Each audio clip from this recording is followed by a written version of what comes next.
on in with this video. The metro marker, my share button. Share let's go this video. You other go? Now, I posted this picture on Facebook, and this picture somebody post to you now my comment section, and the person has been sharing this video on Facebook. Oti the picture mona ijowa they RIP they HIV na. Now these are the people who keep on their comment sections, on my comment section, saying you have failed to advise Ogechi. You have failed to advise Ogechi. You are not advising Ogechi. You have failed to advise Ogechi. Okay, now let me tell you one shocking part of this picture. Now, somebody named Chris LM went to the comment section where I posted this picture. Every mother screenshot of picture munwa ijo wade RIP HIV. Now the same people looking for who to advise Ogechi on I never see anything. Onye nka nenecha picture. Nya nenecha sharp picture anya. Ebe mmado tili picture mu na ijo wade RIP, meaning rest in peace. Owebia we sim bro, banter is different from character assassination.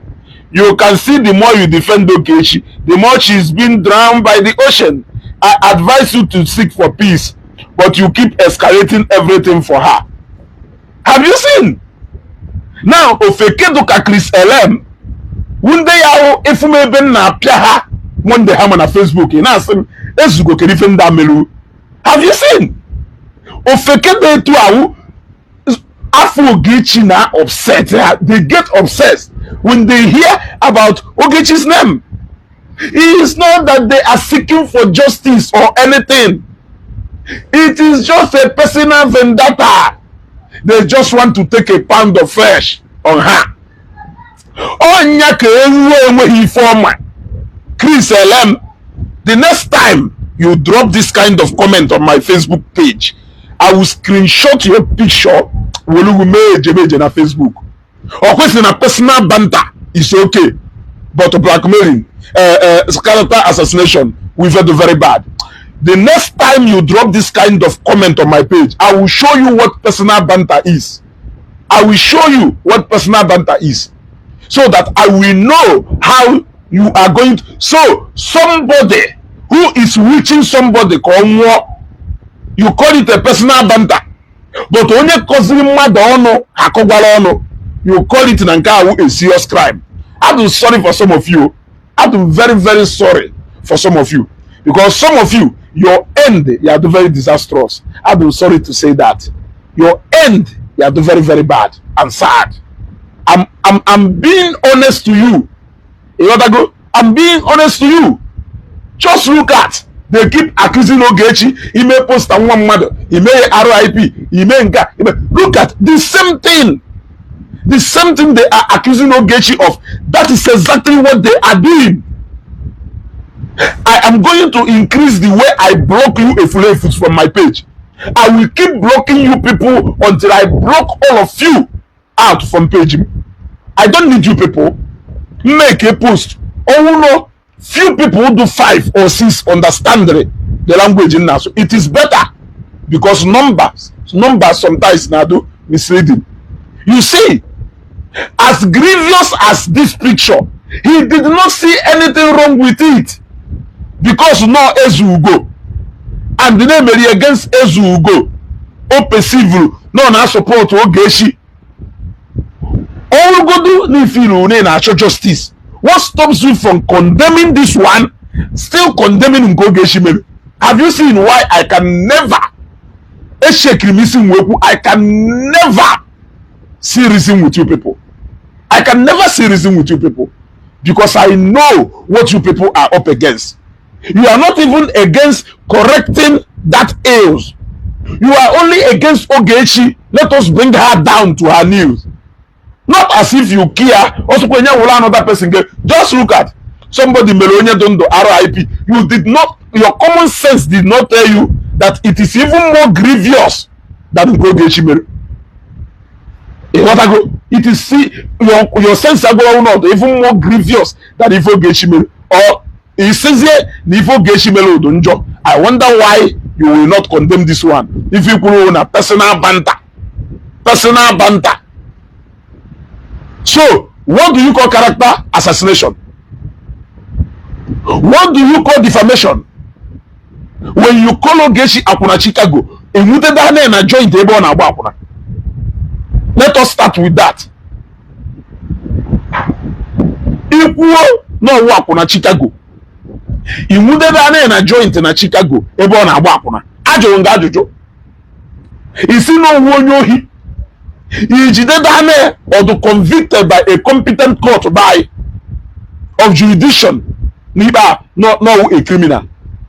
All these things, you label her all those things and more. Sell that one abro character assassination. Ogechi Dumake wuri egbu isi ayeshe ya na nko. And every other thing is not making sense to you except Nonya Abiare condemn Ogechi. One say comment from you again on my page. Page me no na enwere ife in arolo na page man do wori ife mmemelu. Take a walk. Take a walk. I don't need you. You can never change me.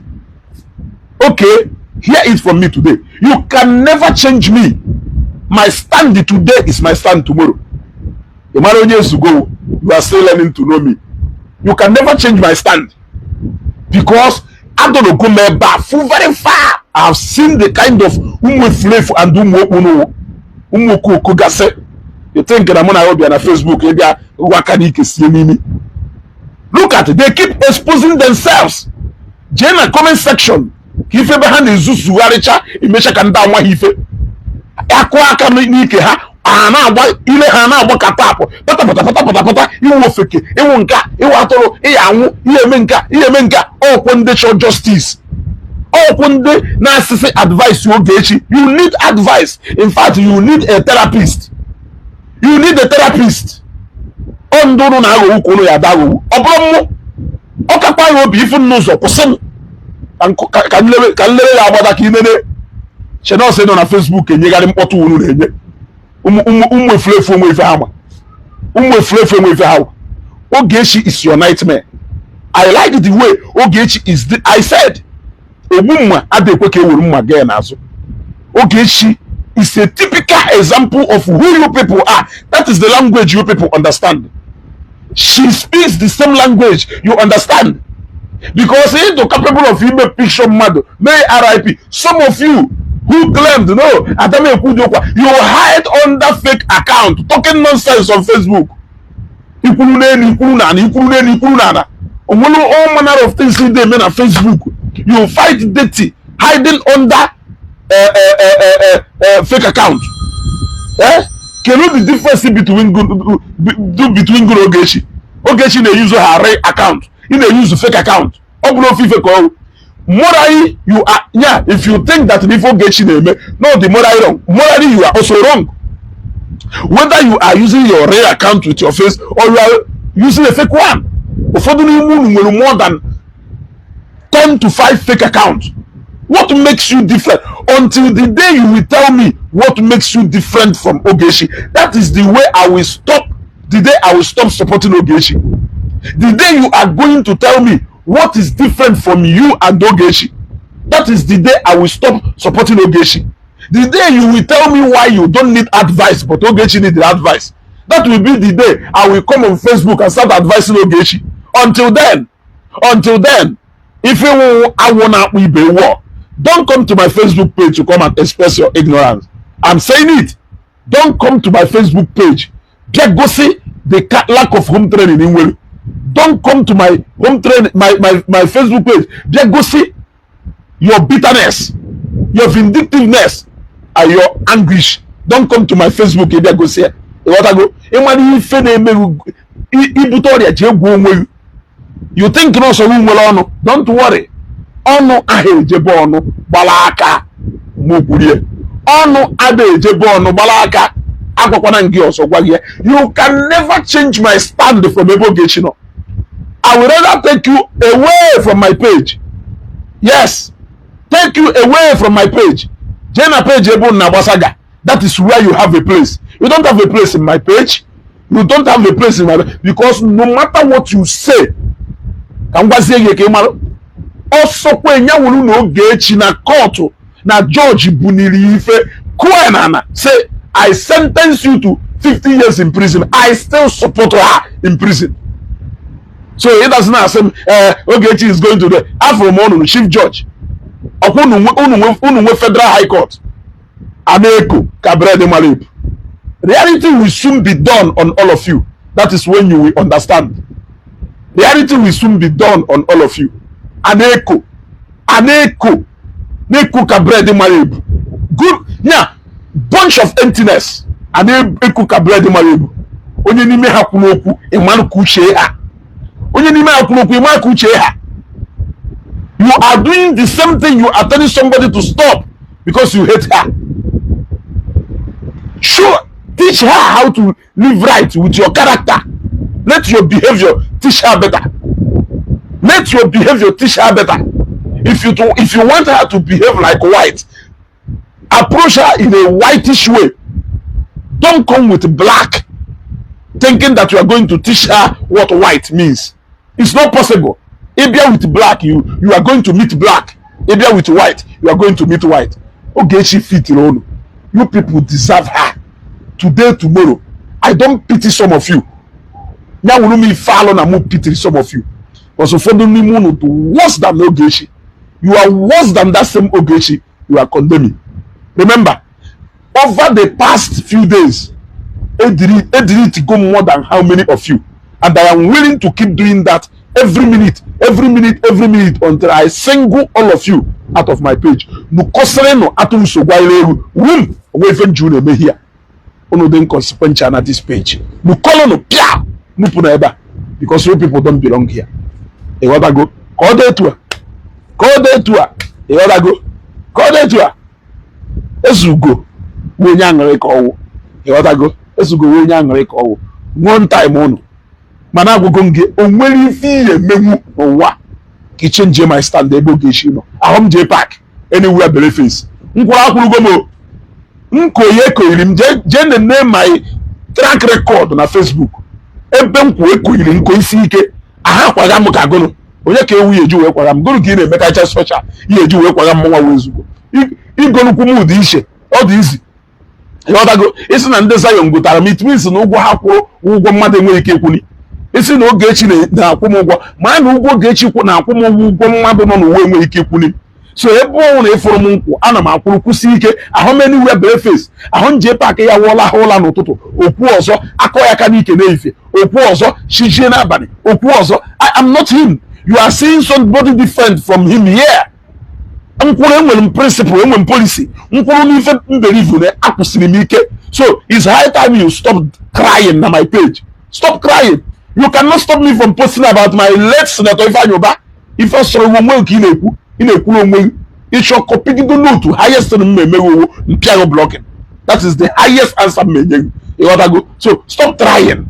Stop trying. Go and learn how to live a decent life. That is the only time you will write. You advise somebody. You can't be living like Anumanubini Mafia. You are expecting somebody to be gentle and cool with you. It's a lie. The language you speak, you should be able to understand it when you hear it. Okay, open na da bowam and I like Kenya. Or ya that the way to until you need to decide the marife. Put all your thinking cap. You want to go? Let age stop being a number in your life. Ezugo omuna ha. Mon kodon.